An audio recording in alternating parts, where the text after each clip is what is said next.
Isang araw, isang santo, may maligayang pagdating sa channel na nagbibigay pugay sa mga lalaki at babae na nagmarka sa kasaysayan ng simbahan sa buong panahon. Ngayon 8 ng Hunyo, ipinagdiriwang natin si San Medardo ng Noyon. Kamusta? Si San Medardo o Medardus ay ipinanganak noong mga taong 456 sa Salency, Picardy, sa Pransya.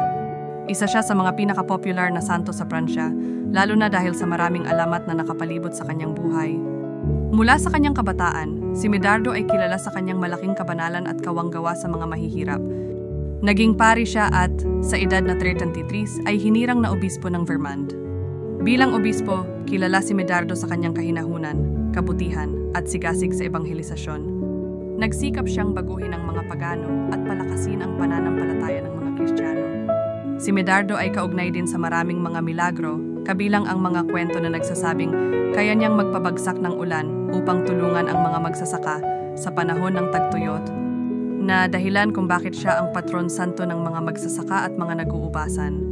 Pumanaw si San Medardo noong ika-8 ng Hunyo 545. Ang kanyang kapistahan ay ipinagdiriwang sa araw na ito bawat taon. Narito ang isang panalangin na inialay kay San Medardo.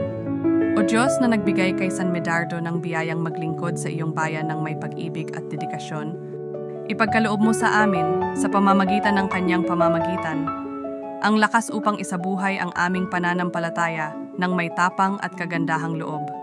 Naway ang kanyang halimbawa ng kawanggawa at habag ay magbigay inspirasyon sa aming mga kilos at salita. San Medardo, ikaw na namagitan para sa mga pangangailangan ng tao at nagpatahimik sa mga nagugulumihanan na puso, ipanalangin mo kami. Amen.